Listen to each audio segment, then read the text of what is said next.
15 menit. Lalu sesi tanya jawab dilakukan di akhir presentasi kelompok selama 15 menit. Dan untuk waktu yang tersisa nanti diserahkan kepada Ibu Titi selaku dosen kita pada hari ini untuk mengoreksi dan menambahkan apa yang telah kelompok paparkan. Baik, untuk yang pertama dipersilakan kepada kelompok dari kelas A menampilkan slideshow-nya.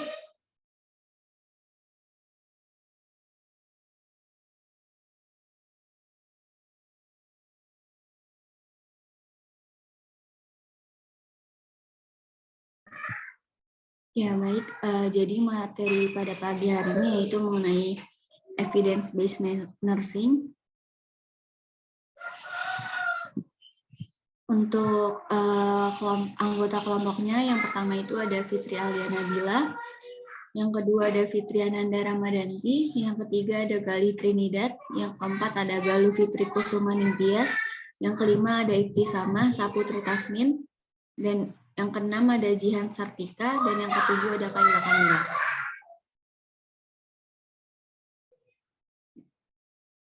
Ya, baik. Kepada kelompok dipersilakan untuk memaparkan materinya. Untuk pertama itu pertanyaan klinis.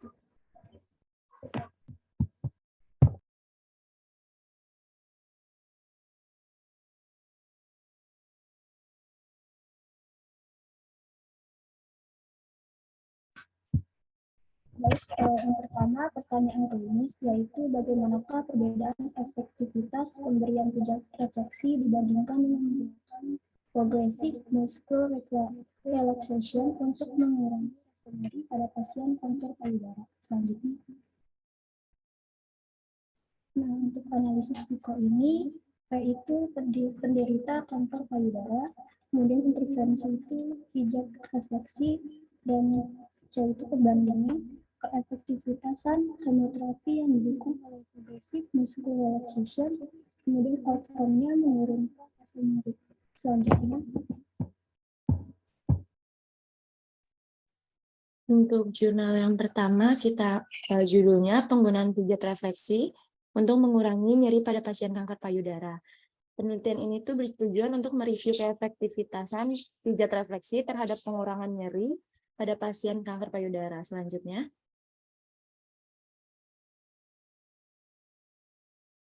di sini ada tabel hasil penelusuran literatur. Sumbernya itu dari Google Scholar untuk jurnal yang pertama. Kemudian judul penelitiannya itu penggunaan pijat refleksi untuk mengurangi nyeri pada pasien kanker payudara. Lalu desainnya ada systematic review. Sampelnya dari database pasien yang telah didiagnosis kanker payudara. Lalu variabelnya ada variabel terikat, efektivitas penggunaan pijat refleksi. Kemudian ada instrumen, checklist dan randomized control trial. Lalu analisis dari jurnal tersebut itu penggunaan pijat refleksi dapat mengurangi nyeri yang dirasakan pada pasien kanker payudara adalah efektif. Teknik pijat refleksi selain dapat mengurangi nyeri pada pasien kanker payudara juga dapat mengurangi kecemasan, meningkatkan kualitas tidur, mengurangi mual dan muntah, meningkatkan spiritual pasien, juga dapat meningkatkan kepuasan pasien sehingga dapat meningkatkan kualitas hidup pada pasien kanker payudara. Selanjutnya,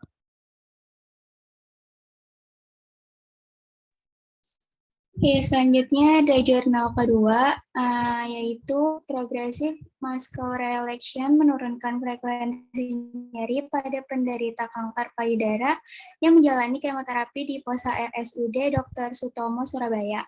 Next.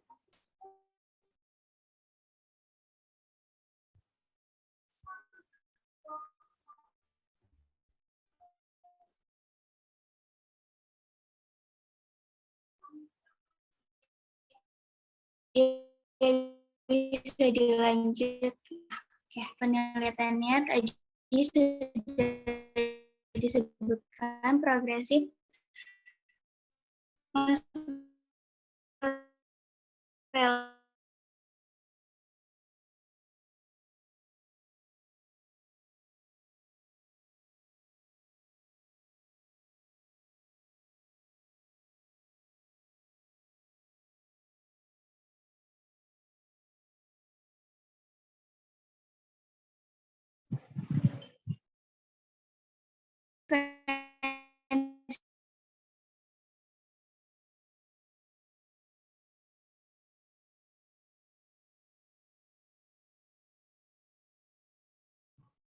Mohon maaf untuk suaranya terputus. Ya baik, kepada kelompok, mohon maaf untuk suaranya terputus-putus ya.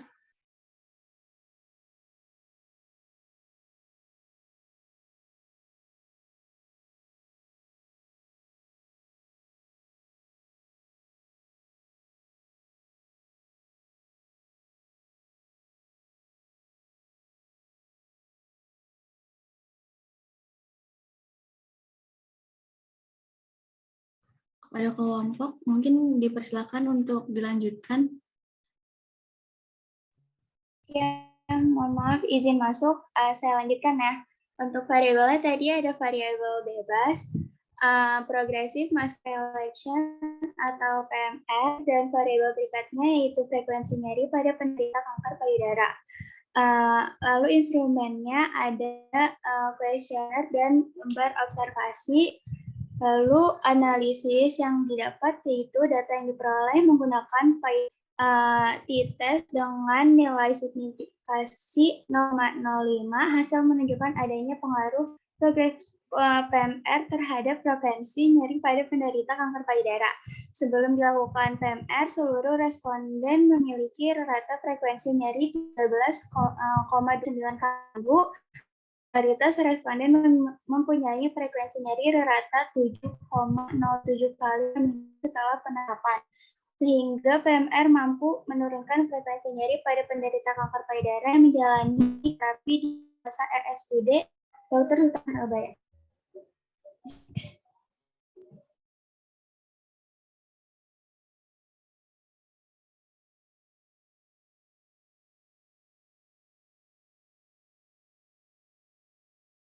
One group protest dan terdapat pola variabel dan sampel didukung dengan analisis. Juga dengan bukti atau jurnal penelitian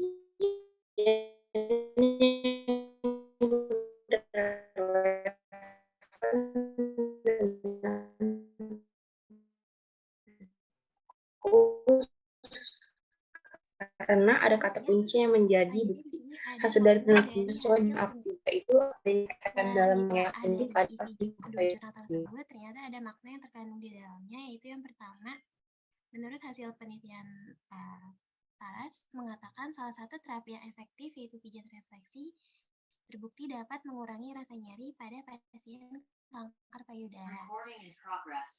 Suaranya kecil banget, sama. Iya, nggak kedengeran suaranya. Ibu. Ya, akan saya ulang. Menurut hasil penelitian mengatakan salah satu terapi yang efektif yaitu pijat refleksi terbukti dapat mengurangi rasa nyeri pada pasien kanker payudara. Pemberian pijat refleksi ini akan memberikan energi meridian yang ada di kaki sehingga pasien akan merasa terangsang secara spontan, lalu adanya aliran gelombang otak theta dan akan diteruskan ke saraf organ yang mengalami gangguan sehingga nyeri berkurang. Yang kedua, teknik pijat refleksi selain dapat mengurangi nyeri pada pasien kanker payudara, juga dapat mengurangi kecemasan, meningkatkan kualitas tidur, mengurangi mual dan muntah, dan meningkatkan spiritual pasien kanker payudara. Yang ketiga yaitu pada kanker payudara juga terjadi nyeri karena adanya peradangan. Nah, nyeri ini karena kerusakan ujung-ujung saraf reseptor akibat adanya peradangan atau terjepit oleh pembengkakan. Sehingga latihan relaksasi PMR ini bertujuan untuk membedakan perasaan yang dialami saat kelompok otot dilemaskan dan dibandingkan ketika otot-otot dalam kondisi tegang. Hal ini dikarenakan gerakan PMR ini dapat membuat sirkulasi pembuluh darah lancar sehingga dapat mengurangi frekuensi nyeri pada pasien kanker payudara. Baik, selanjutnya di sini ada format untuk melakukan penilaian kritis terhadap bukti-bukti.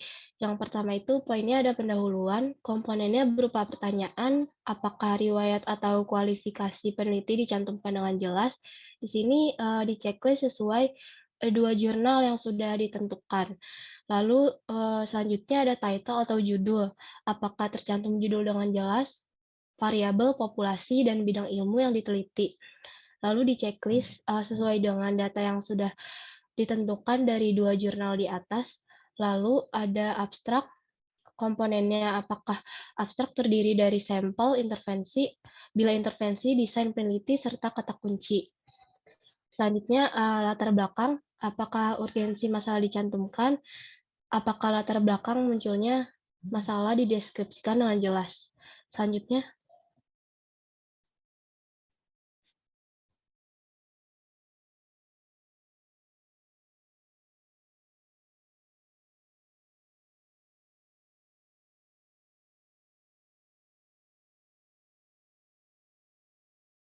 bisa di next, Tisa. Selanjutnya ada literatur review atau tinjauan pustaka. Komponennya apakah hubungan atau keterkaitan penelitian saat ini dengan penelitian sebelumnya digambarkan dengan jelas. Untuk jurnal kedua itu di checklist pada bagian tidak karena tidak ada bahasan tentang penelitian sebelumnya. Lalu apakah sumber penelitian update?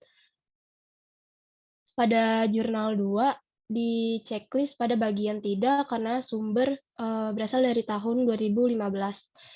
Apakah terdapat inti penelitian, komponen yang sudah diketahui, dan komponen yang ingin diketahui tergambar dengan jelas. Di checklist pada bagian ya berarti jelas. Selanjutnya ada tujuan penelitian, komponennya apakah tujuan penelitian serta pertanyaan digambarkan dengan jelas. Lalu ada variabel penelitian, apakah definisi variabel dependen dan independen dicantumkan dengan jelas. Lalu selanjutnya ada metodologi penelitian, apakah metode atau desain penelitian dipaparkan, apakah ada intervensi atau apakah dicantumkan. Di checklist pada bagian ya, berarti sudah jelas. Selanjutnya.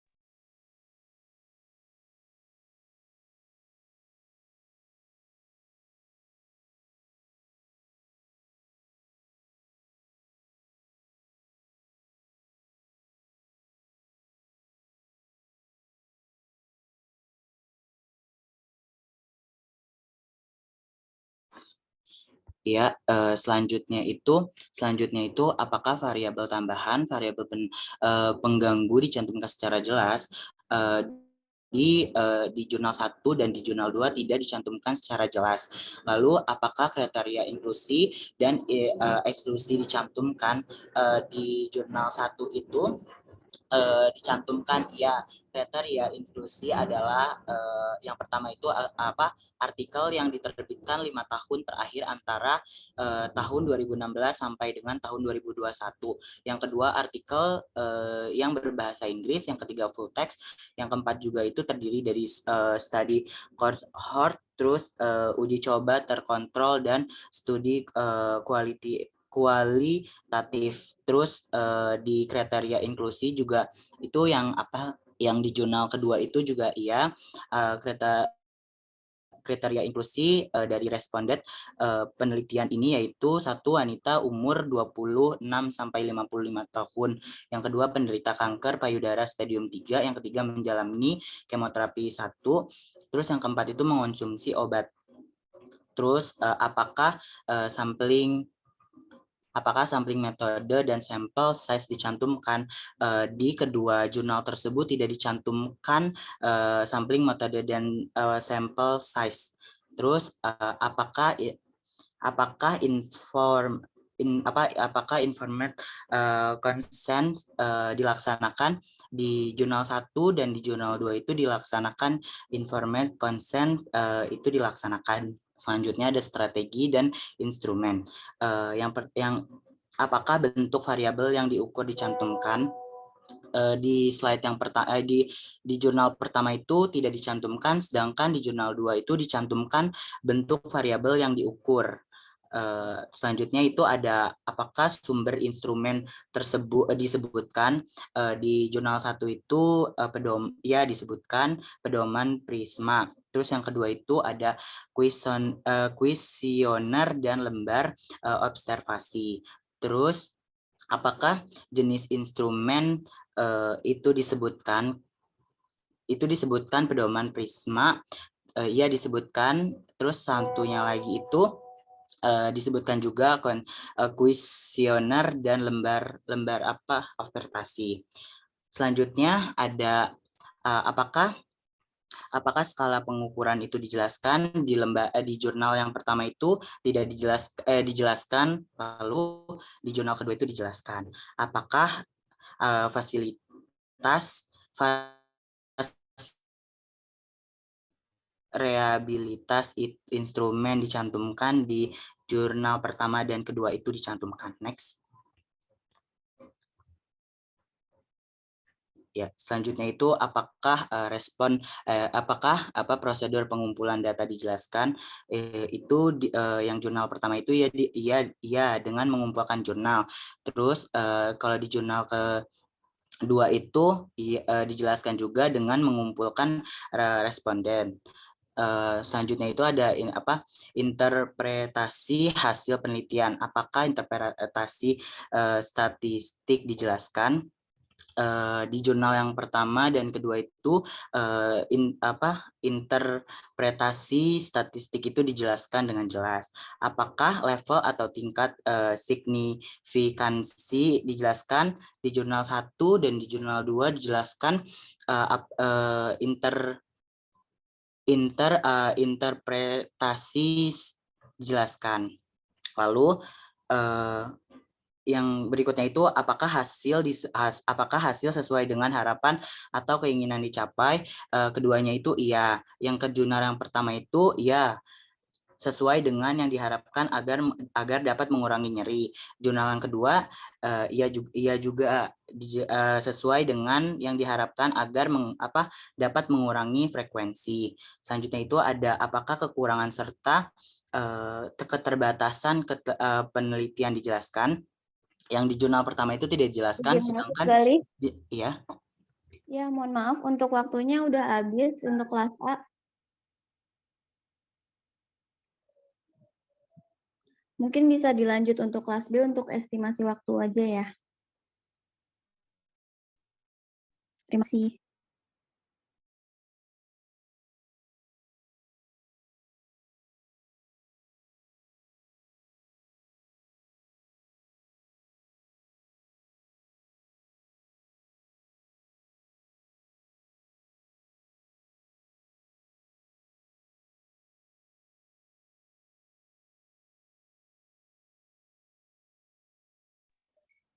Ya, baik. Untuk anggota kelompok dari kelas B, di sini ada Aisyah Ayuningrum, ada Faris Ikhtifa Ramadhani, ada Ita Sylvia, Nur Anzani Azahra, Roinadol Gulkom, Zahrotania Prabasiwi. Dipersilakan kepada kelompok B untuk memaparkan materinya dan diperingatkan kembali kepada kelompok untuk estimasi waktu menjelaskannya selama 15 menit ya. Terima kasih.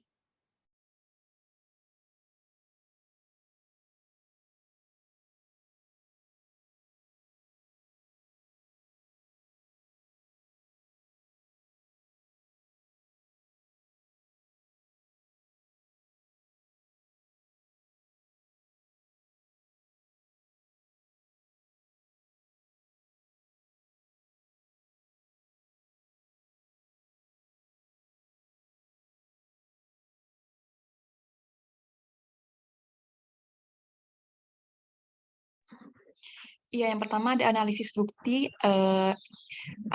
yang ada dengan critical thinking atau critical appraisal.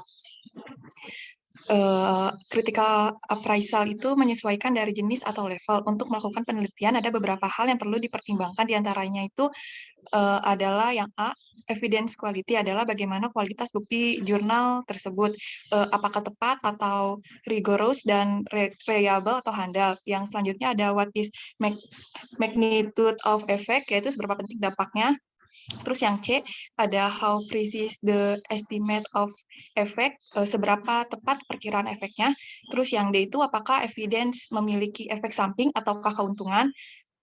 Terus selanjutnya seberapa banyak biaya yang perlu disiapkan untuk mengaplikasikan bukti. Dan yang terakhir, apakah bukti tersebut sesuai untuk situasi atau fakta yang ada di klinis.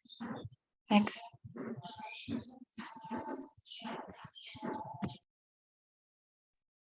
Ya, selanjutnya ada kriteria penilaian evidence. Yang pertama itu ada validity. Ini evidence atau penelitian tersebut dilakukan, dikatakan valid jika penelitian tersebut menggunakan metode penelitian yang tepat. Contohnya itu seperti apakah variabel pengganggu dan bias dikontrol dengan baik, lalu bagaimana proses random pada kelompok kontrol dan intervensi equal atau tidak. Selanjutnya itu ada reliability atau reliable, yang maksudnya adalah konsistensi hasil yang mungkin didapatkan dalam membuat keputusan klinis dengan mengimplementasikan evidence tersebut. Apakah intervensi tersebut dapat dikerjakan serta seberapa besar dampak dari intervensi yang mungkin didapatkan. Lalu ada applicability, maksudnya itu adalah kemungkinan hasilnya ini bisa diimplementasikan dan bisa membantu kondisi pasien.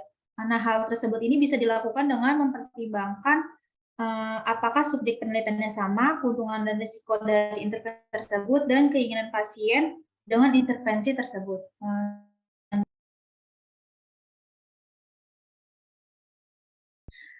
Selanjutnya ada tahap dalam melakukan critical appraisal, yaitu yang pertama adalah mengidentifikasi langkah-langkah dalam proses penelitian. Nah, langkah pertama ini melakukan appraisal dan mengidentifikasi langkah-langkah dalam proses penelitian kuantitatif. Nah, hal-hal yang harus diidentifikasi adalah mengidentifikasikan komponen-komponen dan konsep dalam penelitian dalam memahami maksud dari setiap komponennya. Lalu yang kedua ini ada menentukan tingkat kekuatan dan kelemahan penelitian atau strength and weakness of study. Dalam melakukan critical appraisal ini, langkah selanjutnya adalah untuk master student adalah menentukan kekuatan dan kelemahan penelitian. Pada tahap ini kita juga harus bisa memahami masing-masing tahap penelitian serta membandingkan tahap penelitian yang ada dengan tahap penelitian yang seharusnya. Selanjutnya. Fenomena. Saat itu ada perawat yang melakukan perawatan luka pada pasien diabetes mellitus. Pada saat itu ada pengalaman baru yang didapatkan perawat tersebut, yaitu merawat luka pasien diabetes mellitus dengan modern dressing. Akan tetapi perawat tersebut juga pernah melakukan perawatan luka diabetes mellitus dengan metode moist wound healing, sehingga menimbulkan pertanyaan bagaimana efektivitas perawatan luka modern dressing dengan metode moist wound healing pada luka diabetes. Pertanyaan klinis, bagaimana efektivitas perawatan luka modern dressing dengan metode moist wound healing pada luka diabetes? P-nya itu luka diabetes, I perawatan luka modern dressing, C metode moist wound healing, O-nya perawatan luka diabetes. Next. Nah, ini jurnal pertamanya, judulnya Effectiveness Wound Care Using Modern Dressing Method to Diabetic Wound Healing Process of Patient with Diabetes Mellitus in Home Wound Care. Next. Hasil penelusuran literatur atau jurnal, sumbernya itu dari Google Scholar. Judul penelitian yang tadi, desainnya kuesi eksperimen dengan pendekatan cross-seksional, sampelnya teknik pengambilan sampel menggunakan purposive sampling dengan sampel 15 orang, variabel bebasnya itu luka diabetes, kalau variabel terkaitnya modern dressing dan metode moist wound healing. Instrumen lembar observasi James Wound Assessment Tool, terus analisisnya secara statistik dapat disimpulkan bahwa terdapat efektivitas perawatan luka dengan metode modern dressing terhadap proses penyembuhan luka diabetik pada pasien diabetes mellitus. Hal ini dibuktikan dengan menurunnya skor luka perawatan luka Dengan modern dressing didapatkan skor rata-rata perkembangan luka adalah 29,93. Saat dilakukan perawatan luka dengan metode konvensional didapatkan hasil skor rata-rata perkembangan luka adalah 35,25. Hasil ini juga membuktikan bahwa memang perawatan luka dengan metode pembalutan modern efektif untuk penyembuhan luka diabetes. Next. Selanjutnya ada bukti jurnal 2 dengan judul efektivitas modern dressing terhadap proses penyembuhan luka diabetes mellitus tipe 2. Di bawah ada contoh jurnalnya. Next. Hasil penelusuran literatur atau jurnal sumber Google Scholar, judul penelitian efektivitas modern dressing terhadap proses penyembuhan luka diabetes mellitus tipe 2. Yang selanjutnya dia desain kuisi eksperimen dengan pendekatan pre-prostate with control group.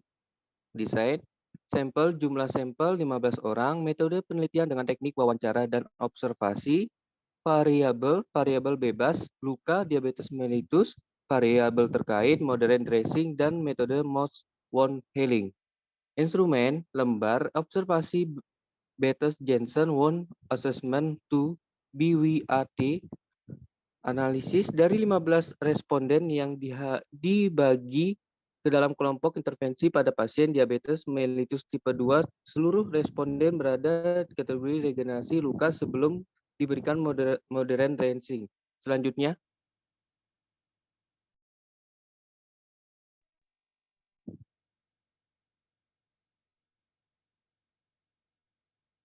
penilaian kritis terhadap bukti-bukti.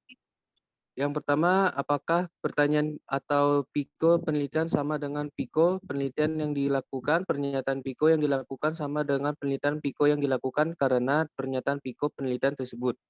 Yang kedua, sebaik apakah penelitian tersebut dilakukan? Penelitian ini sangat baik dilakukan untuk membantu pasien diabetes dalam mempertimbangkan atau mengambil keputusan perawatan luka diabetes karena penelitian ini memaparkan kekurangan dan kelebihan setiap intervensi baik perawatan modern dressing ataupun most wound healing. Kemudian penelitian ini juga bisa dijadikan bukti ketika perawat membuat keputusan. Selain itu, perawat juga updating apa yang diberikan ke pasien sehingga meningkatkan kualitas asuhan keperawatan. Yang ketiga, apa makna hasil penelitian tersebut? Penelitian ini dilakukan untuk mengetahui keefektivitas dari metode keperawatan luka pada pasien diabetes mellitus dengan menggunakan metode modern dressing dan most wound healing, kemudian menghasilkan selanjutnya.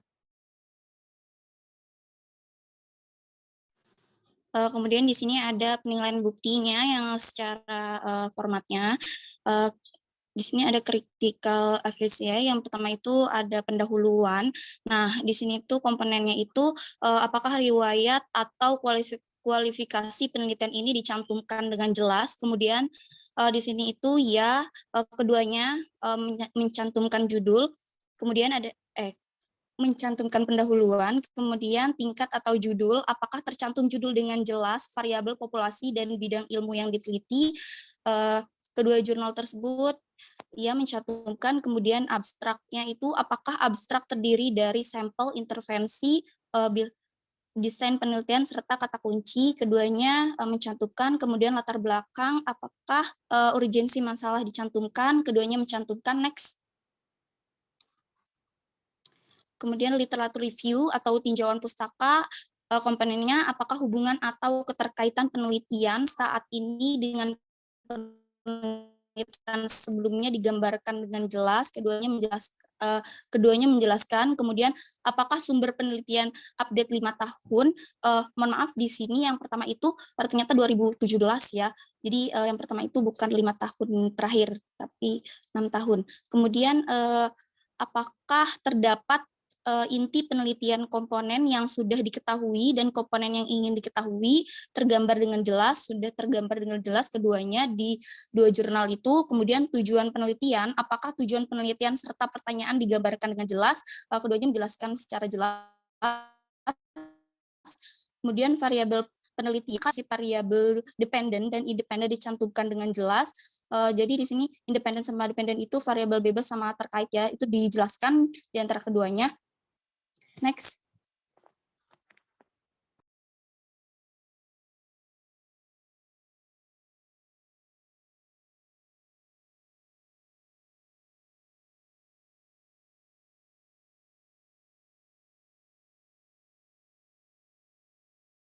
Ya, baik, silakan kelompok untuk melanjutkan presentasinya.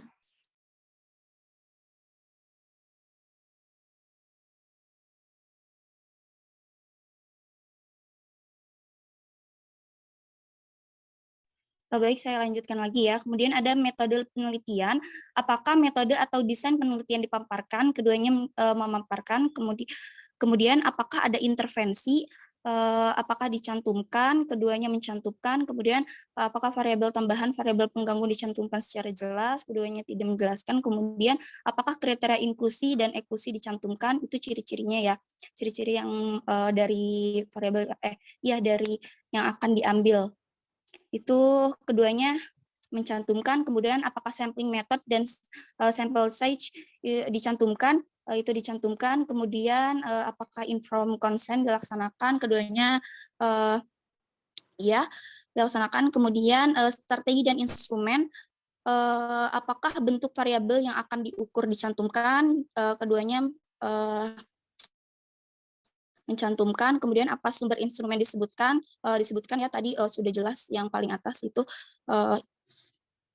Kemudian apakah jenis instrumen disebutkan, kemudian apakah skala pengukuran dijelaskan, itu dijelaskan. Keduanya apakah validitas dan reliabilitas instrumen dicantumkan, keduanya dicantumkan. Apakah prosedur pengumpulan data dijelaskan, keduanya dijelaskan. Next.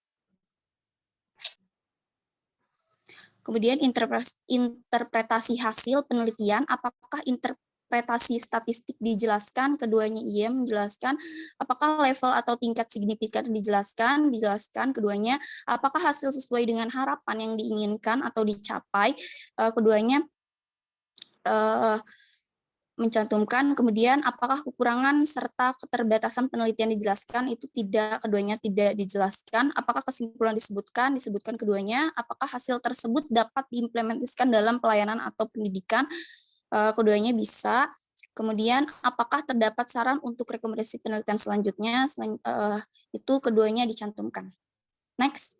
Nah, ini ada referensi dari PPT-nya. Terima kasih. Ya, baik. Terima kasih kepada kelompok B atas pemaparannya. Selanjutnya dilanjutkan kepada kelompok RKI. Dipersilakan.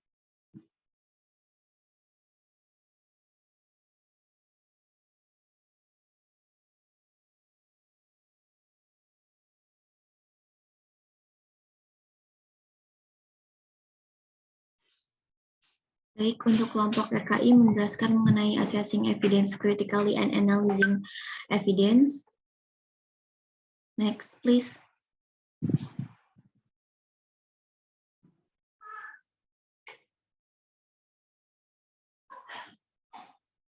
Ya, bisa di next. Oke, untuk anggota kelompoknya ada Angelina Putri Andrianti Smith, terus ada Atia Kamila Azara, ada Bismillah Hanifah, Diva Angela Dini Tristawati, Noviun Nurmulandari, dan Reihana Fadilah Putri. Dipersilakan kepada kelompok untuk memaparkan materinya selama 15 menit. Terima kasih.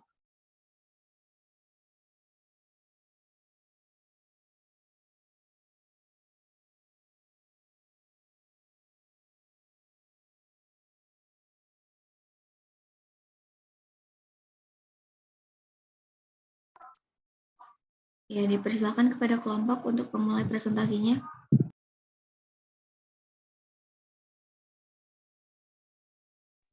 Izin moderator. Ya. Tunggu sebentar ya moderator, mau mengganti PPT. Oke, baik.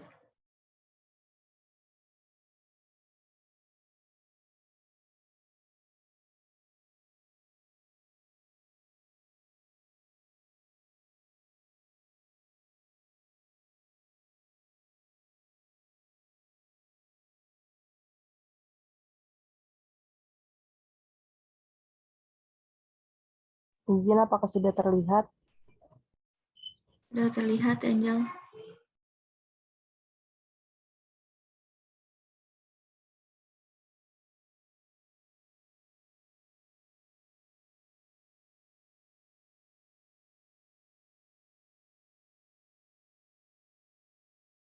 Ya, izin moderator, saya lanjutkan ya. Jadi yang pertama di sini ada what is critical appraisal. Next. Ya, jadi critical appraisal is the process of careful and systematically evaluating a scientific or research article to assess its validity, value, and relevance in a particular context. Ini menurut Bruce pada tahun 2009. Jadi, critical appraisal itu proses mengevaluasi suatu artikel ilmiah atau penelitian secara cermat dan sistematis untuk menilai validitas, nilai, dan relevansinya dalam konteks tertentu. Jadi, dengan adanya critical appraisal ini, kita jadi tahu apakah artikel yang atau penelitian yang kita lihat itu sesuai sama nggak sih sama yang kita butuhkan gitu. Next. Ya, jadi di sini ada how to critically appraise research artikel. Ini salah ya. Translatannya. Jadi di sini ada langkah-langkah critical appraisal. Itu yang pertama, itu membaca dan memahami artikel penelitian. Lalu yang kedua, menelaah kualitas artikel penelitian.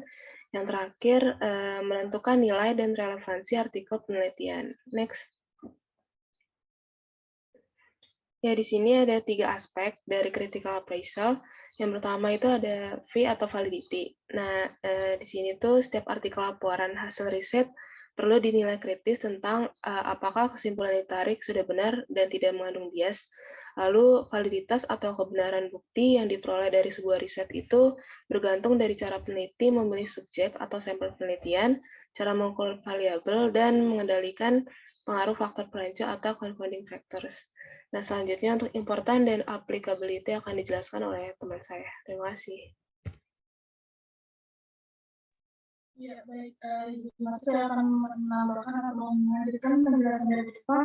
Yang kedua itu adanya important atau penelitian important. Jadi dimaksud ini adalah apakah semua outcome dilaporkan baik main outcome ataupun dari sekitarnya. Selanjutnya itu ada applicability atau penelitian applicable. Ini dijelaskan apakah hasil studi ini bisa diaplikasikan pada pasien atau kondisi yang kita sedang hadapi. Selanjutnya itu apakah ada perbedaan kondisi lingkungan yang mengakibatkan hasil penelitian tidak bisa diaplikasikan pada pasien tersebut. Bisa tolong di next. Ya, baik. Selanjutnya itu ada the main question in critical appraisal. Are the result of the research valid? Does the research use good research methodology? Yang pertama itu, apakah hasil penelitian itu valid? Apakah penelitian itu menggunakan metodologi penelitian yang baik? Yang kedua itu adanya apakah hasil penelitian dapat diandalkan? Itu mencakup tentang apakah intervensi bekerja dengan baik dan apakah besarnya efek dari intervensi tersebut. Untuk yang C-nya itu, will the result of the study help in the treatment of my patient?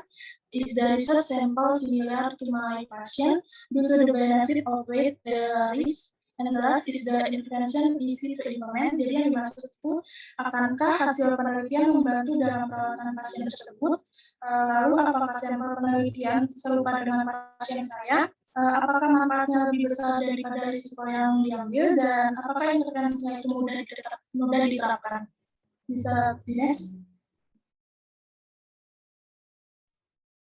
Ya, baik. Untuk selanjutnya yaitu hasil dari diskusi grup. Bisa di next. Yaitu ada principle of critical study. Di next. Ya. Untuk yang pertama ini ada PICO, yaitu the patients with type 2 diabetes glycemic control with exercise as a treatment dan the subject drug therapy as a treatment. Jadi untuk PICO-nya sendiri yaitu pertanyaannya, apakah pasien dengan diabetes tipe 2 mendapatkan kontrol glikemi bisa lebih baik dengan olahraga sebagai pengobatan daripada yang mendapatkan terapi obat sebagai pengobatan. Untuk P-nya yaitu patient with type 2 diabetes atau pasien dengan diabetes tipe 2 Untuk I-nya atau interventionnya yaitu exercise as a treatment atau latihan sebagai pengobatan. Dan untuk yang C-nya yaitu atau comparisonnya drug therapy as a treatment atau terapi obat sebagai pengobatan. Dan untuk O-nya atau outcome-nya itu a better glycemic control atau kontrol glikemik yang lebih baik. Next slide, please. Ya, selanjutnya ini adalah telah jurnalnya untuk jurnal yang pertama dengan judul Exercise as a Drug for Glucose Management and Prevention in Type 2 Diabetes Mellitus. Next slide. Nah, ini hasilnya. Untuk sumbernya itu dari PubMed. Untuk judulnya yaitu Exercise as a Drug for Glucose Management and Prevention in Type 2 Diabetes Mellitus. Desainnya itu pakai kuasi experimental design. Sampelnya itu studies in both healthy individual and individuals with T2DM.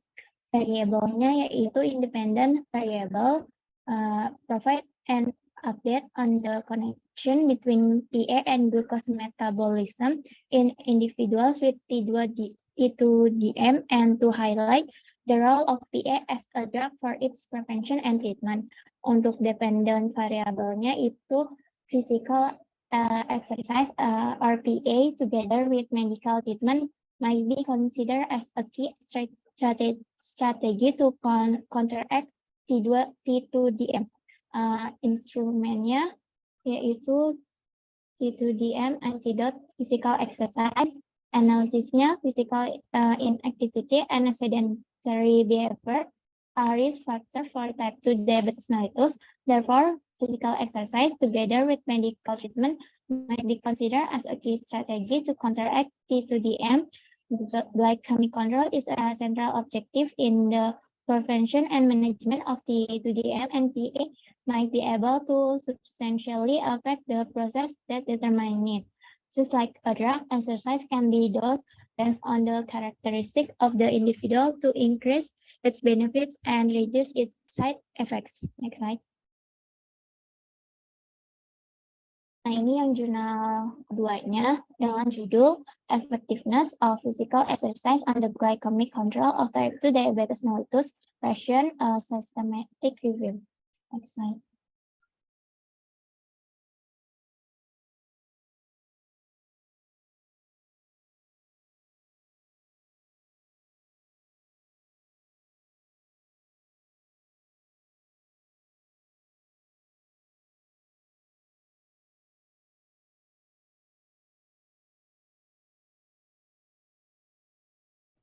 Baik, saya melanjutkan. Apakah suara saya terdengar dengan jelas? Izin terdengar, Bismillah. Ya, baik. Sumber yang kedua itu dari Google Scholar dengan research title-nya Effectiveness of Cycle Exercise on the Glycemic Control of Type 2 Diabetes Mellitus, Patients, Systematic Review dengan desain quasi experimental design, and the sample of the 145 articles 35 40 studies were obtained by the Prisma River reporting item for systematic review and meta-analysis method. Samples for the examination of blood sugar and HbA1c were obtained both before exercise and after the administration of the interventions. And independent variables is cycle exercise as an intervention to maintain glycemic control in T2DM is widely used and it has been frequently reported on to date. And many studies have focused on the effects of cycle exercise in T2DM related to its actions, laboratory parameters, and organ damage. Dependent variable that aerobic exercise was the most commonly done for maintaining glycemic control, and exercise resistance was number 2. And the analysis is aerobic cycle exercise improved the glycemic control of T2DM, and it was widely used and significant for the glycemic control. The schedule of 3 times a week for 60 minutes per session over months was widely used and significant when it came to reducing blood glucose and hemoglobin A1c. Next.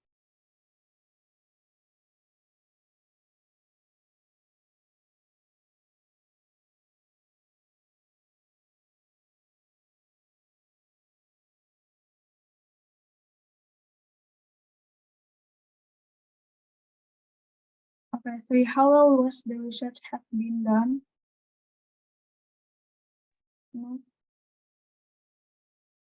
Research in this journal has been carried out using a quasi-experimental research designs, and there are also variables and samples supported by analysis. Also with evidence or research journals that are relevant to PICO because there are keywords that bukan evidence. Jadi penelitian dalam jurnal ini dilakukan dengan desain penelitian quasi-eksperimental dan terdapat juga variabel serta sampel yang didukung dengan analisis serta bukti-bukti jurnal penelitian ini sudah relevan dengan PICO karena terdapat kata kunci yang menjadi bukti-bukti. Next.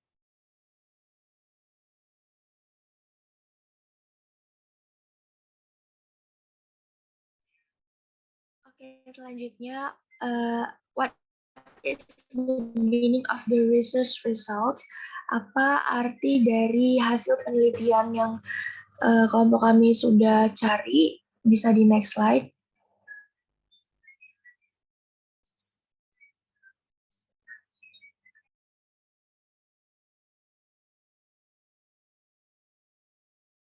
Ya, setelah mereview dari isi jurnal, bisa didapatkan makna atau arti sebagai berikut. Yang pertama itu PE is a drug that has a broad spectrum of action, improving glycemic control.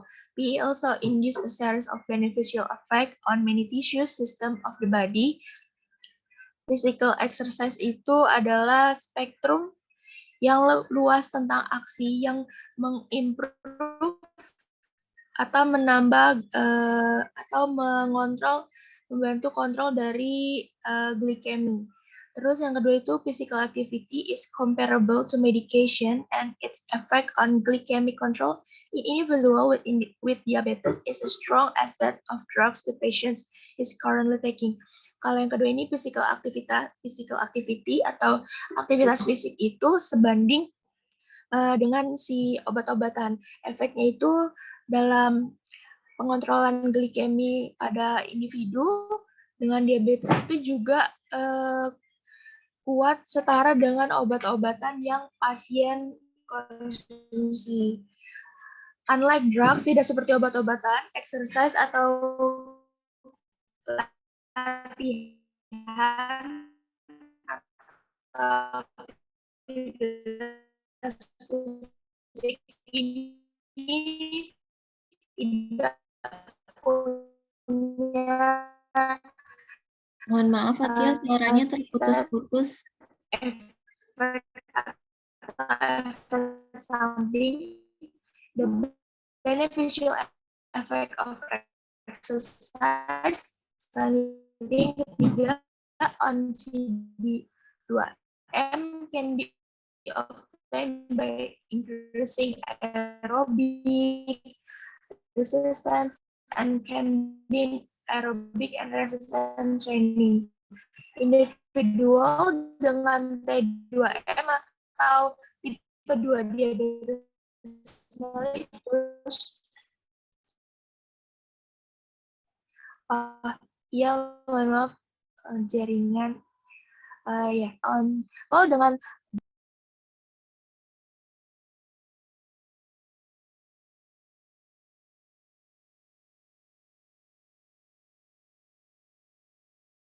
baik, mungkin saya lanjutkan tadi ya.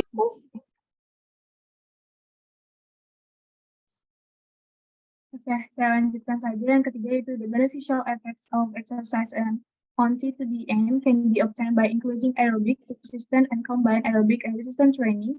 Individuals with T2DM should perform at least 150 minutes per week of moderate to vigorous aerobic exercise spread over at least 3 days during the week, with no more than 2 consecutive days between bouts of aerobic activity. Jadi, efek menguntungkan dari olahraga pada diabetes mellitus tipe 2 ini diperoleh dengan peningkatan latihan aerobik, resistensi, dan gabungan latihan aerobik dan resistensi. Individu dengan diabetes mellitus tipe 2 harus melakukan setidaknya 150 menit per minggu latihan aerobik dari sedang hingga kuat yang tersebar setidaknya selama 3 hari selama seminggu dengan tidak lebih dari 2 hari berturut-turut antara serangan aktivitas aerobik. Next.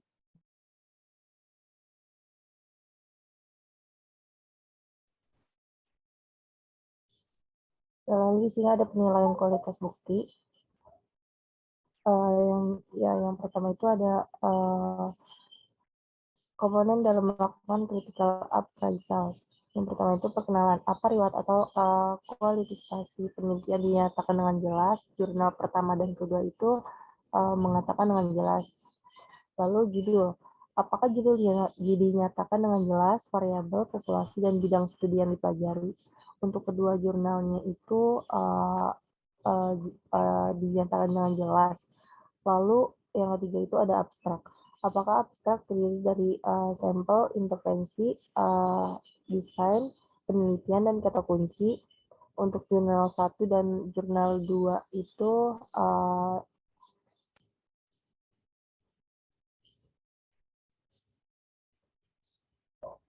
dinyatakan Ya, baik. Izin masuk.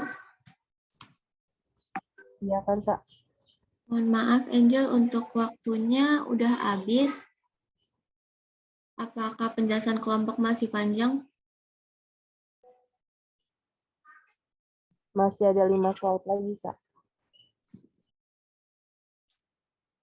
Ya, baik. Mungkin untuk penjelasannya dicukupkan sampai sini dulu aja ya, karena waktunya terbatas. Baik, terima kasih kepada kelompok atas pemaparannya. Untuk sesi berikutnya yaitu sesi tanya-jawab kepada teman-teman kelas A, B, maupun kelas RKI, dipersilakan untuk menggunakan fitur raise hand jika ingin bertanya. Terima kasih.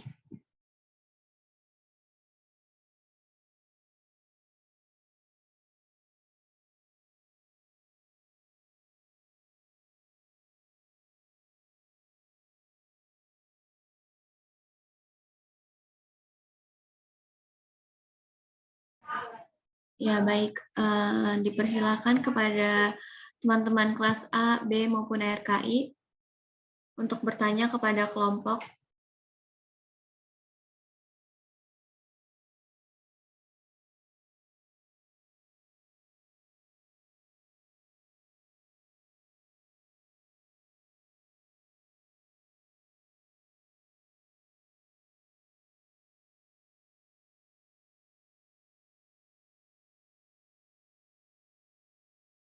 Oke, baik. Kepada Hertina Yundraswari, dipersilakan. Iya, izin masuk moderator, apa suara saya terdengar jelas?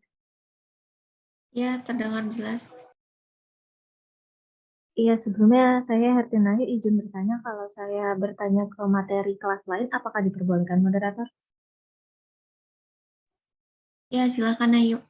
Iya, baik. Sebelumnya izin masuk, saya Hertina izin bertanya tadi mengenai materi dari kelompok A dan juga kelompok RKI. Tadi kan saya sempat melihat di PPT-nya kalau yang tidak ada. Nah, pertanyaan saya itu, misal salah satu format yang itu nggak ada penilaian bukti, apakah penelitiannya itu masih bisa dilanjut atau enggak? Mungkin juga bisa disebutkan alasan apa. Terus selanjutnya saya mau bertanya ke kelompok RKI ya, tadi salah satu mengenai materinya itu read and understand the research article. Nah, kadang kan kita tuh nemu beberapa artikel yang kurang lebih isinya tuh sama. Jadi saya yang ingin saya tanyakan itu, kalau semisal proses penilaian artikel di critical appraisal itu kira-kira apakah prosesnya lama untuk memahami suatu artikel? Lalu juga kalau semisal cara cepatnya biar kita tahu dari satu artikel tuh bahas apa dan kita paham tentang artikel itu kayak gimana? Sekian, terima kasih. Ya, baik. Terima kasih kepada Hertina Yu atas pertanyaannya. Untuk pertanyaannya ditampung terlebih dahulu, kita lanjut ke pertanyaan berikutnya. Dari Nisrina Khairunisa, dipersilakan untuk menyalakan mikrofonnya. Izin bertanya kepada kelompok 4 kelas A, jika dibandingkan dengan review jurnal biasa, itu ada perbedaan antara review jurnal dengan critical appraisal apa enggak ya? Masih. Ya, baik. Terima kasih kepada Nisrina Khairunisa atas pertanyaannya. Untuk pertanyaannya ditampung terlebih dahulu, lalu kita berlanjut ke pertanyaan berikutnya. Kepada Maula Karima, dipersilakan untuk menyalakan mikrofonnya.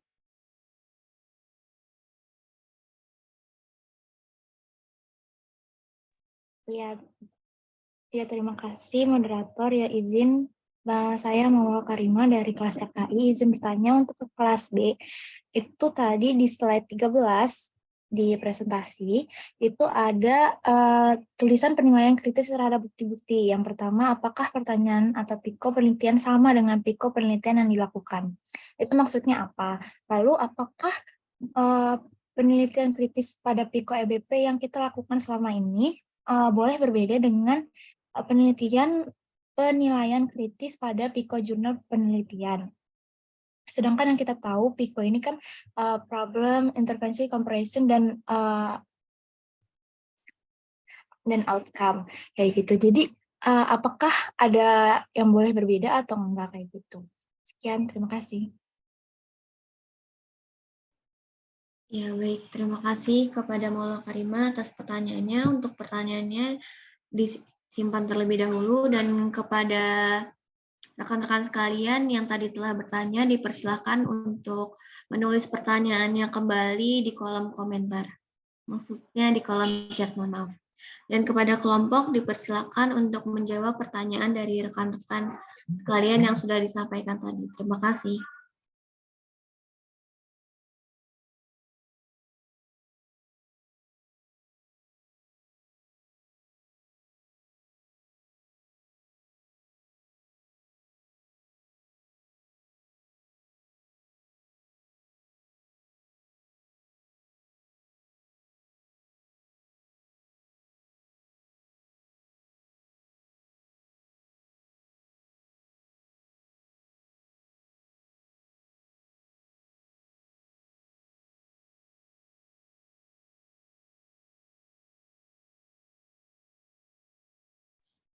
Ya, baik. Kepada Faris Istighfar, dipersilakan untuk menyalakan mikrofonnya.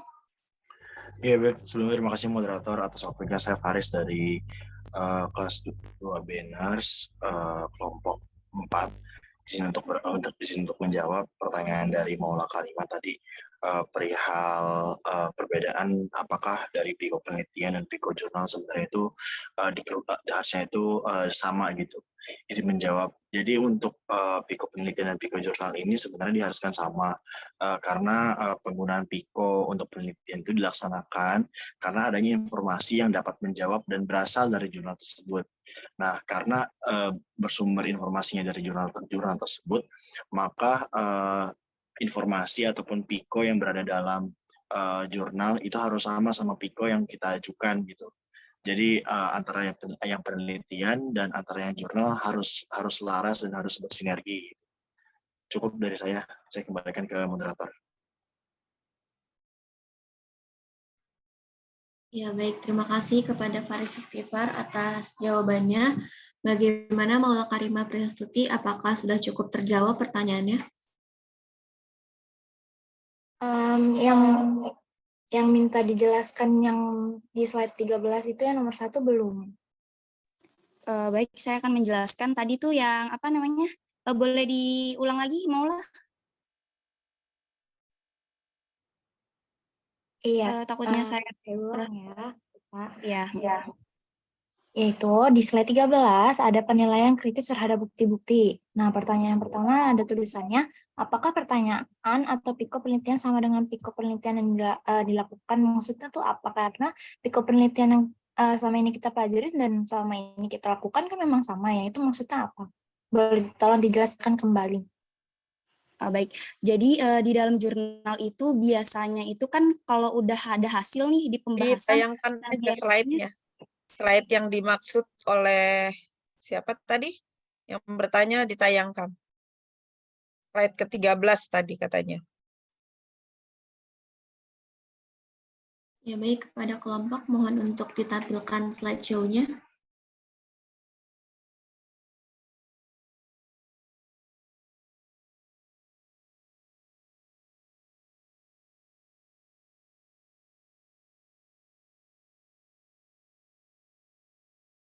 menunggu untuk menampilkan slideshow, saya peringatkan kembali bahwa sesi tanya jawab ini berlangsung hingga pukul 9.15 ya. Jadi dipersiapkan kepada kelompok untuk jawabannya.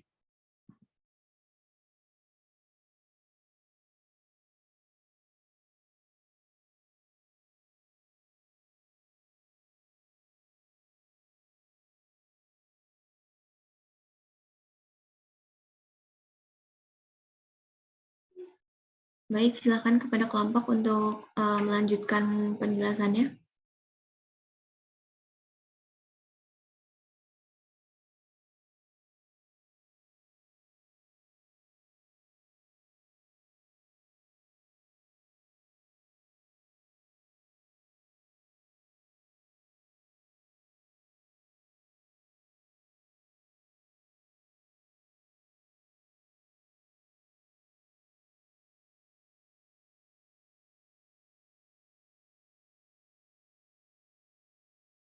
Ya, memang statement ini membingungkan ya, statement nomor 1.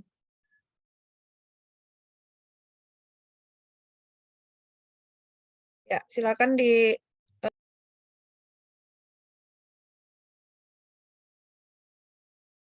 Ya, baik. Bagaimana kelompok? Dipersilakan untuk menjelaskan slide tersebut.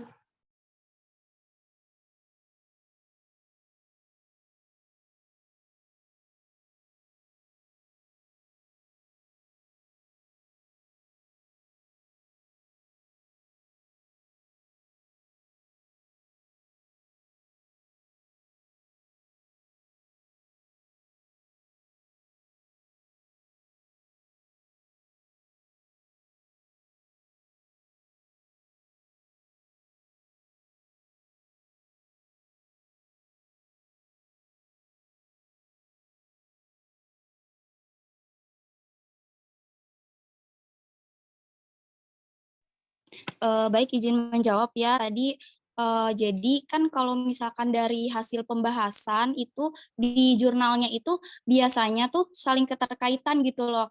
Jadi kan biasanya tuh di hasil pembahasan kan ada hasil nih di jurnalnya tuh di penelitiannya. Apa sih hasil ini berhubungan dengan hasil sebelumnya yang dikemukakan oleh kayak gitu loh di jurnalnya kayak gitu. Kalau misalkan kayak pengen tahu lebih lanjut mungkin jurnalnya harus dibaca dulu kayak gitu. Terus kenapa sih harus ada itu?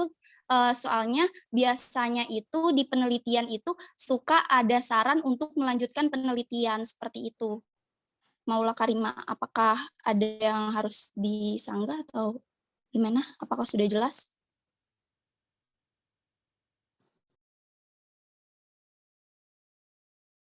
Ya, bagaimana Maula tanggapannya? Iya, maaf banget Ita, cuman masih belum sampai ini apa maksudnya karena sampai tadi penjelasan yang kedua menurut saya masih belum paham. Boleh gimana ya? Dipersimpel aja gimana cara jelasinnya soalnya masih belum paham gitu. Sorry banget, maaf banget.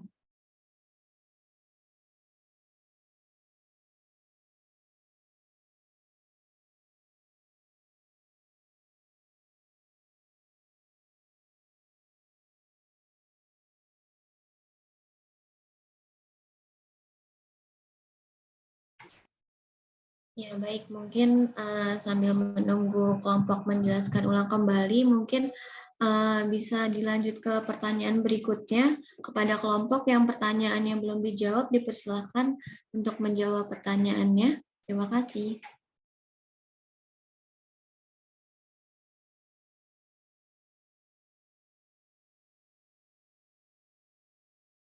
Izin masuk moderator.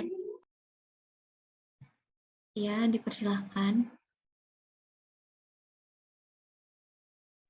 Izin menjawab pertanyaan dari Salsabila Sania Bakis untuk kelas A. Mengapa penting critical appraisal ini sangat penting dilakukan oleh kita sebagai mahasiswa? Jadi, kemampuan melakukan critical appraisal ini sangat penting dimiliki oleh mahasiswa kesehatan, terlebih mahasiswa dokteral. Nah, penelitian kritis ini dilakukan untuk mengevaluasi artikel ilmiah secara cermat dan sistematis untuk menilai kelayakan artikel sebagai referensi penelitian baru yang akan dilakukan.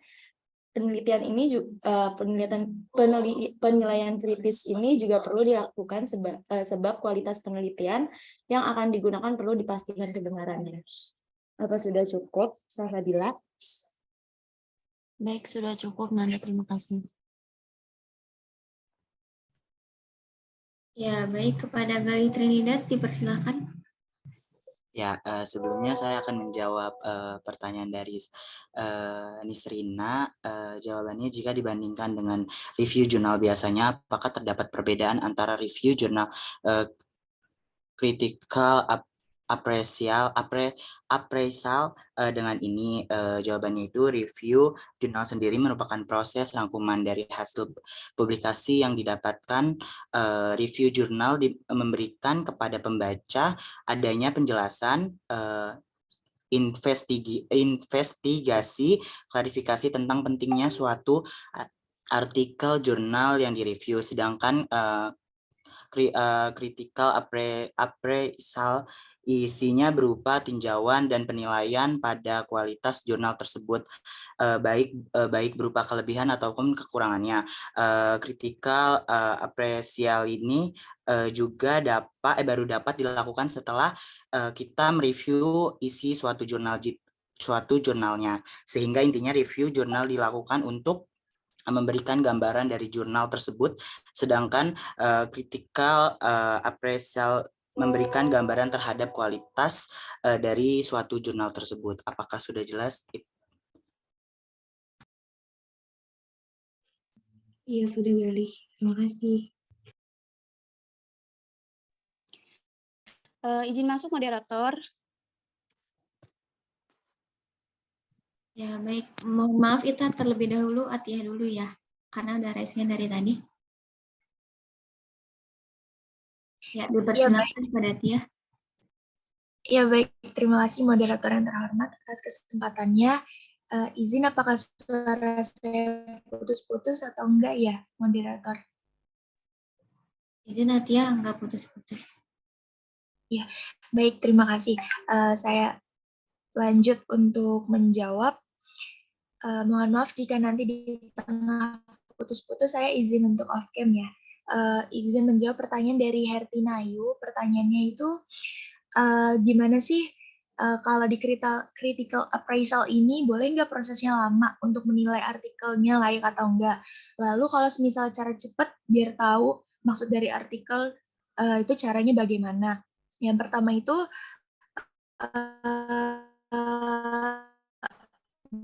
boleh nggak kalau lama? Ya, mohon maaf, suaranya putus-putus. Menurut pribadi, menurut saya, ya, menurut baik, ya, maaf, suaranya putus-putus. Kelompok 4 RKI juga kalau untuk critical appraisal ini prosesnya memang lama karena ini. Atia, mohon maaf, suaranya putus-putus. Mungkin bisa disampaikan melalui chat Zoom saja ya? Iya. Izin off-cam karena kalau on-cam suaranya putus-putus. Saya lanjut. Sekarang sudah jelas belum ya, Mod? Ya, udah lumayan jelas.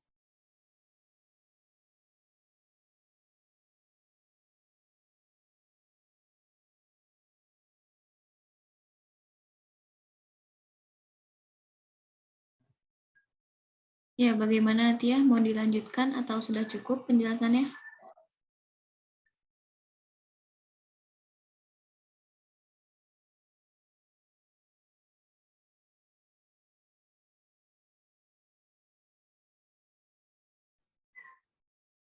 Baik, kita beralih ke berikutnya saja kepada Ita Sylvia, dipersilakan.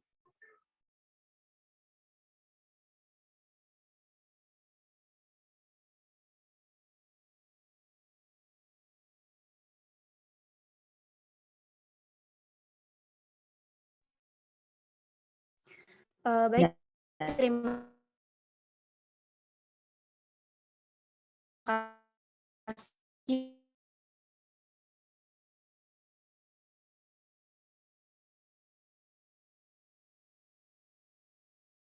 Maaf Fatia, mohon maaf Ita Sylvia, suaranya putus-putus.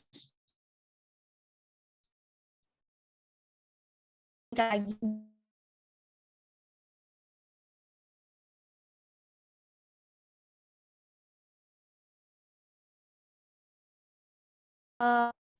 Untuk menjawab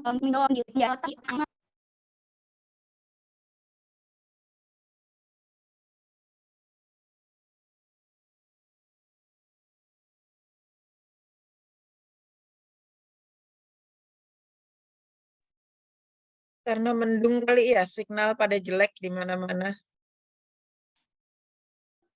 Iya Ibu, dari tadi yang Iya, lain. mohon maaf.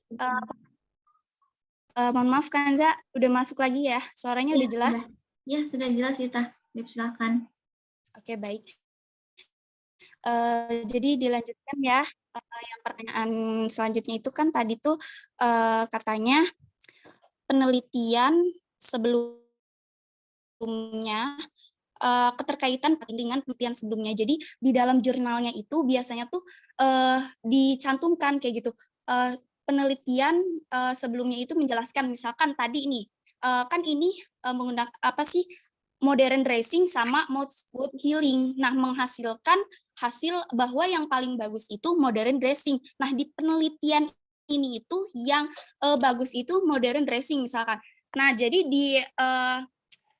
yang penelitian ini nih saat ini disangkut pautkan dengan penelitian sebelumnya, misalkan sama si A kayak gitu.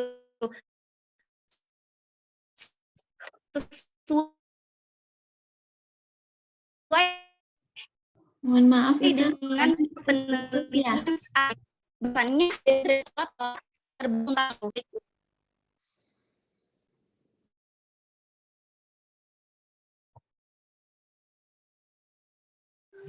Ya, baik Ita, mungkin untuk penjelasannya bisa dicantumkan di kolom chat Zoom saja.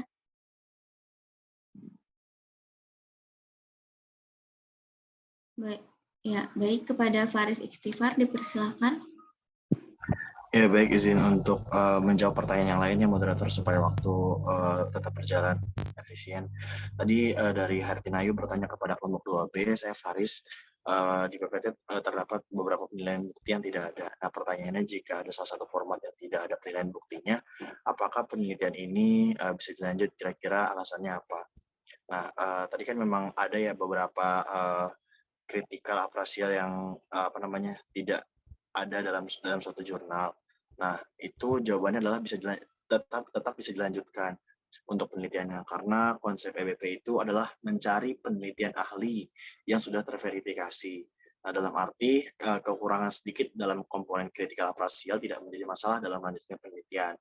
Namun yang pasti sebaiknya kita harus berusaha gitu untuk mencari jurnal yang informasinya secara lengkap supaya nanti kita bisa mendapatkan data secara maksimal. Seperti itu. Jadi jika memang ada yang lebih lengkap, lebih baik. Jika tidak ada, nggak masalah, karena untuk pencarian jurnal sendiri itu udah punya kriterianya sendiri gitu yang kita pakai untuk mencari jurnal untuk menjadi pembanding seperti itu. Baik, cukup moderator, saya kembalikan.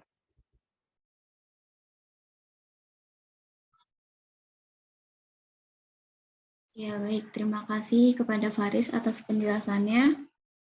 Baik, karena sesi tanya jawab sudah selesai dan sesi pemaparan dari kelompok juga sudah selesai, saya sebagai moderator sebelumnya izin untuk menyimpulkan dari apa yang kelompok paparkan. Jadi dari semua yang kelompok paparkan, yaitu intinya adalah di sini olahraga itu sangat berperan penting dalam manajemen glukosa pada pasien diabetes. Dan berdasarkan masanya dan pengambilan glukosa yang dimediasi oleh insulin atau distimulasi oleh kontraksi linia, efek PA ini tergantung pada protokol spesifik yang digunakan. Nah, parameternya itu seperti kayak frekuensi, intensitas, durasi, modalitas, sama waktu yang dapat disesuaikan menurut karakteristik spesifik individu untuk menginduksi respon akut dan kronis tertentu. Nah, biasanya aktivitas fisik ini sebanding sama pengobatan, dan efeknya ini terkontrol pada glikemik individu dengan diabetes sekuat obat yang biasa digunakan oleh Interupsi, orang. Kansa. Ya, Ibu. Kansa interupsi, boleh nggak yang disimpulkan jangan isi artikelnya, tapi appraisal, critical appraisalnya yang disimpulkan, jangan isi artikelnya. Iya, baik, Ibu.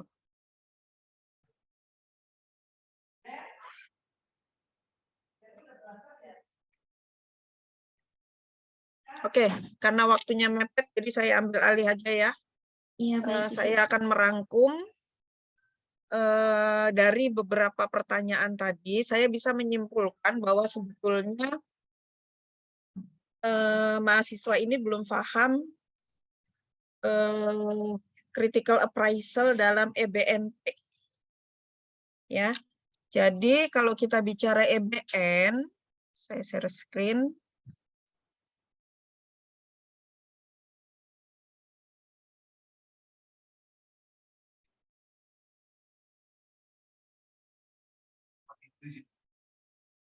Nah ya, langkah-langkahnya.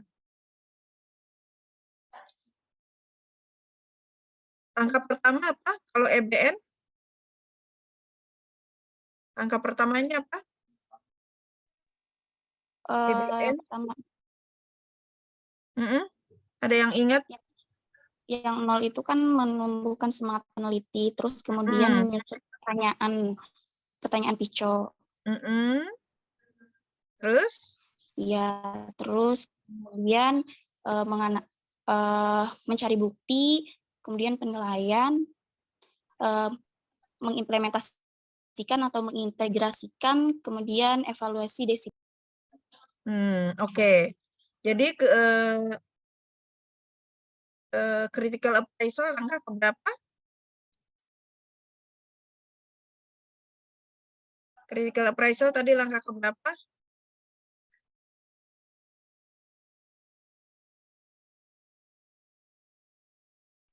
Ibu menjawab langkah keempat, Ibu. Langkah keempat, oke.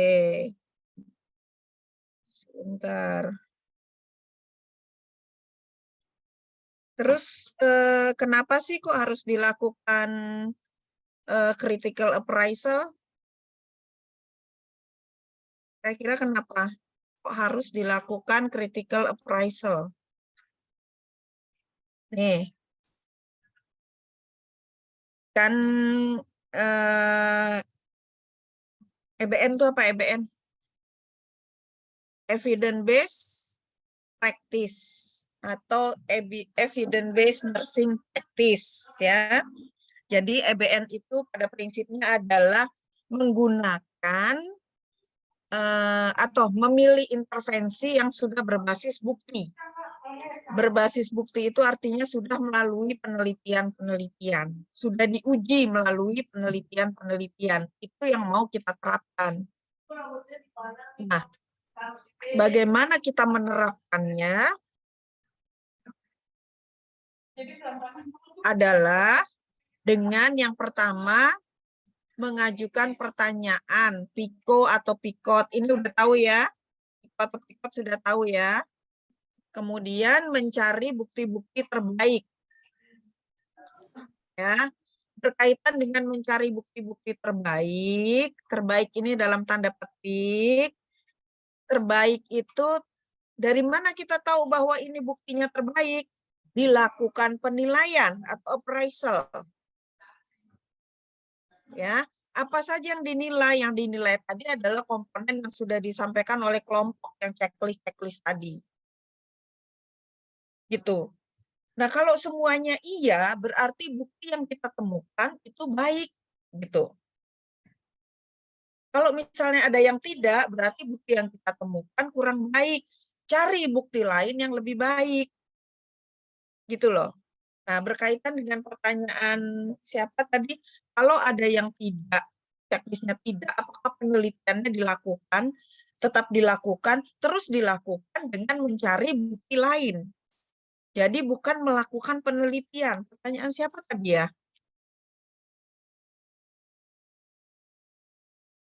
Pertanyaan siapa tadi? Herkinayu ya? Iya, Ibu. Nah, jadi sebetulnya kita ini sedang melakukan penelitian terhadap hasil penelitian, gitu loh. Menilai bukti ini adalah kita sedang melakukan penelitian terhadap hasil penelitian. Kalau ada checklistnya yang tidak, berarti itu tidak bagus. Kita cari bukti lain, gitu Hertinayu. Paham nggak? Hertinayu? Paham, Ibu. Berarti Ya, kalau oke. salah satunya nggak ada checklist, itu langsung dieliminasi aja, Bu. Artikel yang Eliminasi, kita... cari yang lain. Supaya semuanya ada iya. Baik, Ibu. Gitu, ya. Oke. Terjawab ya. Nah, tadi ada pertanyaan, apakah menilai bukti ini apa tadi? Sama dengan melakukan analisis jurnal gitu ya? Ya, gitu ya pertanyaannya ya. Pertanyaan siapa tadi? Iya, Ibu, betul. Ya, jadi berbeda antara menilai bukti-bukti critical appraisal dengan menganalisis jurnal, menganalisis artikel jurnal ya. Kalau analisis artikel dalam jurnal itu semata-mata bukan hanya menilai apakah hasil penelitian itu baik atau tidak, tetapi juga termasuk di dalamnya bahasa yang digunakan, itu kalau analisis jurnal. Atau analisis artikel. Apakah menggunakan kaidah bahasa Indonesia yang baik dan benar, itu di dalam analisis artikel jurnal. Gitu. Tapi kalau critical appraisal, itu adalah menilai ya, menilai apakah hasil penelitian atau penelitian itu bermanfaat atau tidak, apakah kaidah-kaidah penelitiannya dijalankan dengan tepat sehingga hasilnya menjadi tepat gitu. Kalau kaidah-kaidah penelitian dijalankan dengan tepat dan hasilnya bagus, itu bisa kita ambil sebagai referensi atau sebagai bukti-bukti ilmiah. Ya, kenapa? Karena tidak semua, bisa saja itu sudah dilakukan analisis, tapi ternyata untuk kita gunakan sebagai sumber atau sebagai bukti-bukti di dalam EBN itu tidak tepat. Gitu. Itu bedanya. Tadi pertanyaan siapa ya? Maaf, saya Ibu. Nisrina. Jadi gitu Nisrina. Ya.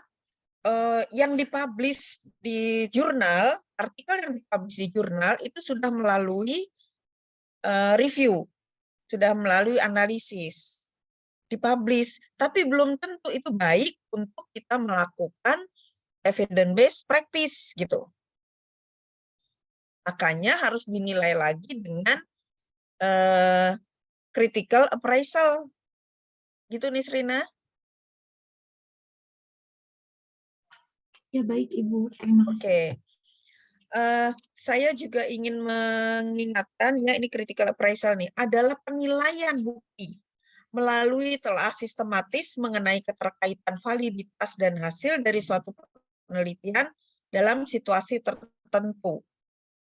Ya, jadi hasil penelitian yang sudah dipublish.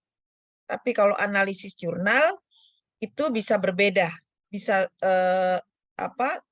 belum tentu bisa kita ambil untuk sumber sebagai sumber EBNP. Ya, ini pengertiannya. Ya. Nah, ini ada beberapa pertanyaan utama yang harus ada di dalam critical appraisal. Ya, apakah hasil penelitian tersebut valid? Dari mana tahu validnya? Ya, apakah penelitian tersebut menggunakan metode penelitian yang baik dan sebagainya?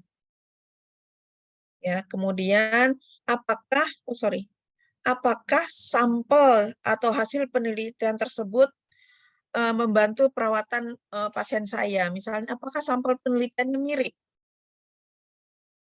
Misalnya tadi yang dicontohkan apa? Pijat ya untuk pasien CA ya, CA payudara, CA mame. Ya, apakah kondisinya sama dari yang disampel di dalam artikel tersebut sama dengan kondisi pasien yang akan diterapkan gitu. Ini kan menilai dulu apakah bisa diterapkan atau tidak, itulah critical appraisal. Ya. Tadi saya melihat baik kelompok A, B maupun kelompok RKI mencantumkan sumbernya adalah apa tadi sumbernya? Harusnya yang ditampilkan sumbernya adalah nama jurnalnya, bukan search engine-nya. Oh, Google Scholar tadi. Google Scholar itu search engine, bukan nama jurnalnya. Jadi yang harus Anda tampilkan di situ sumbernya adalah jurnalnya, bukan search engine-nya, ya. Ini contoh beberapa search engine ya. Nih. Salah satunya Google. Ini search engine, bukan nama jurnal.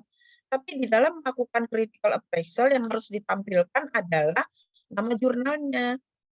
Kenapa? Karena ketika akan meminta pendapat orang lain, ya, orang lain itu bisa langsung akses di jurnalnya, bukan di search engine. Gitu. Tahu ya bedanya search engine dengan jurnal ya? Tahu nggak? Hmm? Tahu nggak? Ibu izin bertanya. Kalau nama jurnalnya itu berarti judul jurnalnya atau apa ya? Kalau judul artikel, nih saya contohkan nih. Ya, nih. Saya pakai search engine Google. Ya. Nah, yang saya cari adalah nama jurnalnya. Misalnya nih. Nih, GCAP. Ini nama jurnalnya. Tapi saya nyarinya melalui Google, gitu. Nah, di dalam jurnal ini akan ada artikel. Nih, misalnya, perilaku bullying remaja dipengaruhi oleh lingkungan dan pengetahuan. Ini adalah judulnya. Search engine-nya Google. Nama jurnalnya GCAP. Jadi yang harus ditampilkan di dalam critical appraisal adalah nama jurnalnya. Jadi ini yang ditulis nih. GCAP volume 7 nomor 2.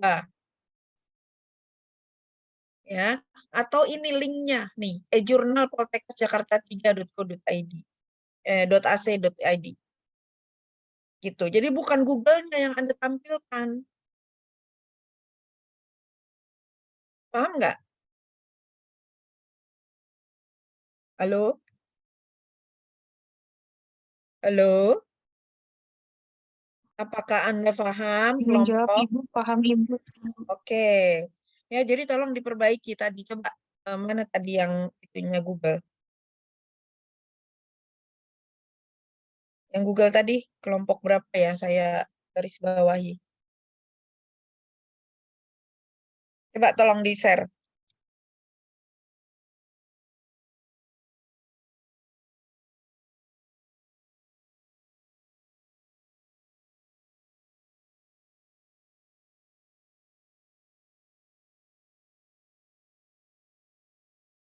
Izin Ibu, ini untuk kelas A. Mana tadi? Bukan. Bukan yang kelas A tadi, yang sudah yang critical appraisal-nya yang di bawah, yang dalam tabel. Yang dalam tabel.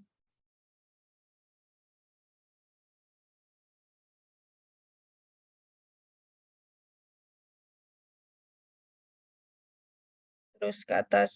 Nih, tuh, nih. Sumber Google Scholar. Ini bukan sumber, ini search engine. Sumbernya adalah tadi. Nama jurnalnya. Ya, tolong diperbaiki itu. Kemudian, oke, boleh di stop. Ya. Nah, kira-kira untuk Anda bisa melakukan critical appraisal, apa sih yang harus Anda kuasai dulu sebelumnya? Kira-kira apa? Kalau dilihat dari pertanyaan-pertanyaannya ya, apa yang harus Anda kuasai agar Anda bisa melakukan critical appraisal? Nih. Nah.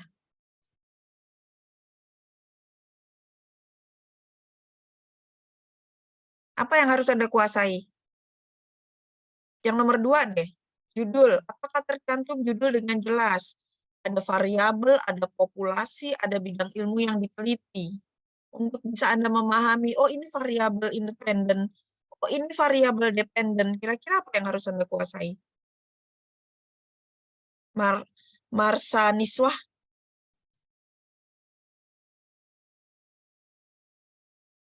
Izin menjawab Ibu, yang sesuai itu harus mengetahui dulu pembacaan literaturnya Ibu.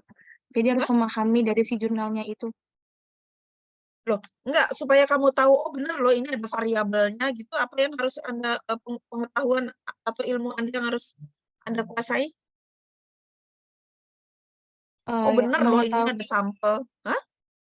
Mengetahui dulu variabelnya, arti dari variabel sendiri, kayak gitu Arti populasinya dari gimana. variabel sendiri kira-kira ada di mana itu? Anda menguasai apa supaya paham variabel? Izin menjawab Ibu di metodologi penelitian itu. Ya, untuk kalian bisa melakukan critical appraisal, Anda harus menguasai yang namanya metodologi penelitian. Anda harus menguasai yang namanya statistik. Ya, karena di dalam menilai itu ada pertanyaan. Ya, apakah ada variabel tambahan, variabel pengganggu? Ya, kemudian apakah metode dan sampel size dicantumkan? Dicantumkan iya, tapi paham nggak bahwa ini sampel size, bahwa ini sampling method? Ya, termasuk ini strategi. Apakah skala pengukuran dijelaskan NOIR? Ada yang tahu nggak NOIR apa? Hah? Nggak tahu NOIR?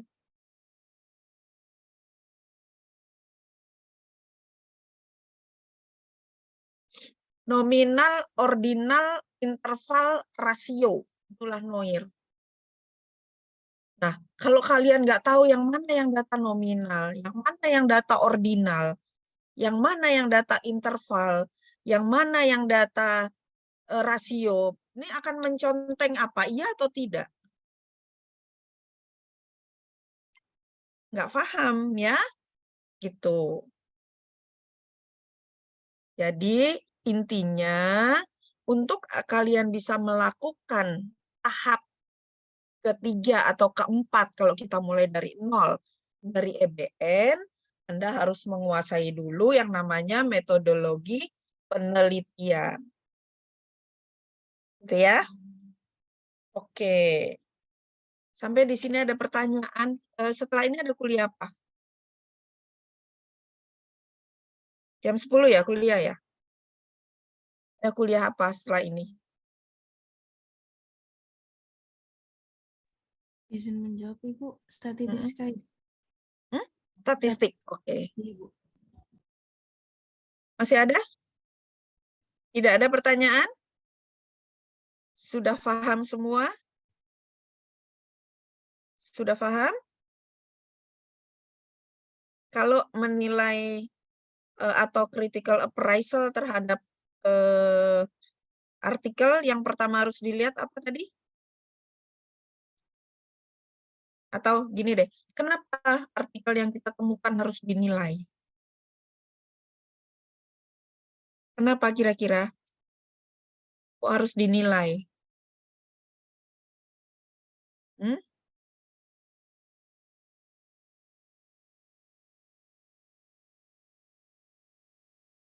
Supaya kita tidak sia-sia menelaah ternyata artikelnya tuh nggak sesuai dengan kondisi pasien saya gitu.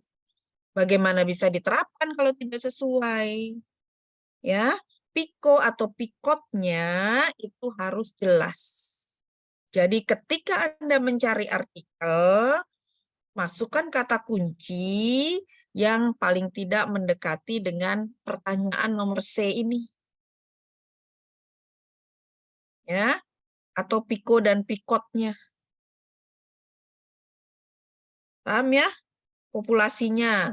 Bisa aja masukin C sama Mei. Intervensinya. Apa intervensi yang dipilih? Ya. Comparison-nya. O-nya apa? Menjawab Ibu outcome Ibu. Outcome-nya, hasil yang diharapkannya apa. Terus time-nya juga menjadi pertimbangan. Berapa lama intervensi itu diberikan bisa menghasilkan outcome yang diharapkan gitu. Ya, kalau terlalu panjang jangan dipilih gitu ya. Oke, baik. Kalau tidak ada lagi pertanyaan, waktunya sudah lewat 4 menit ya. Daftar hadir sesuai dengan RPS ya. Walaupun misalnya di RPS-nya luring, jadi daftar hadirnya luring. Tapi daftar hadir semua luring supaya nggak kehilangan jejak. Karena kalau daring, Anda kan ngirim link saya gitu ya. Akhirnya kosong semua, nggak ada isinya. Ya, lebih bagus daftar hadirnya manual, kemudian di-scan ulang gitu. Ya. Oke, baik. Kalau tidak ada lagi pertanyaan atau yang perlu kita diskusikan, saya akhiri. Terima kasih atas perhatian. Izin Ibu, izin mengambil dokumentasi terlebih dahulu. Oh ya. Jadi saya harus raise hand ya. Ya Ibu. Baik teman-teman untuk kelas 2A.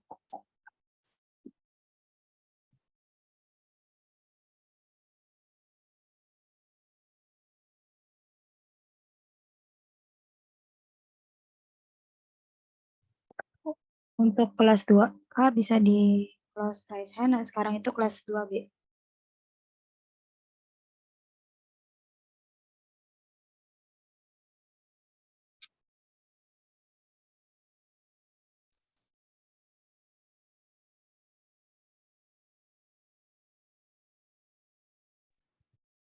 Ya, untuk kelas 2B silakan on cam dan raise hand.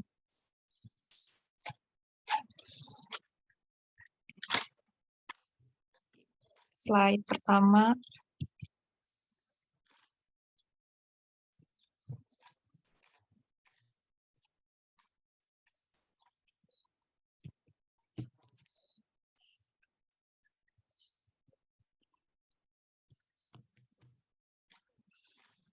Ya, lanjut slide kedua.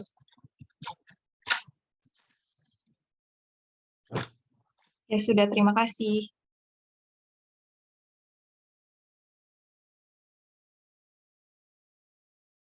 Kelas 2 RKI silakan raise hand on cam.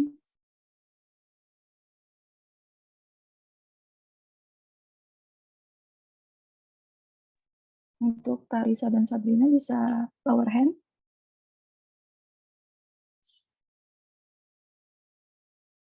Tarisa, Sabrina, lower hand ke bawah ke foto tuh. Sabrina.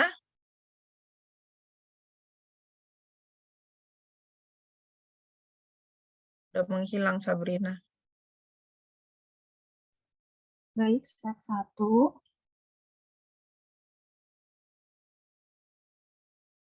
Slide 2. Baik, sudah Ibu. Sudah ya, baik. Saya akhiri, terima kasih atas partisipasi dan perhatian saudara-saudara sekalian. Billahi taufiq wal hidayah. Wassalamualaikum warahmatullahi wabarakatuh. Waalaikumsalam Ibu.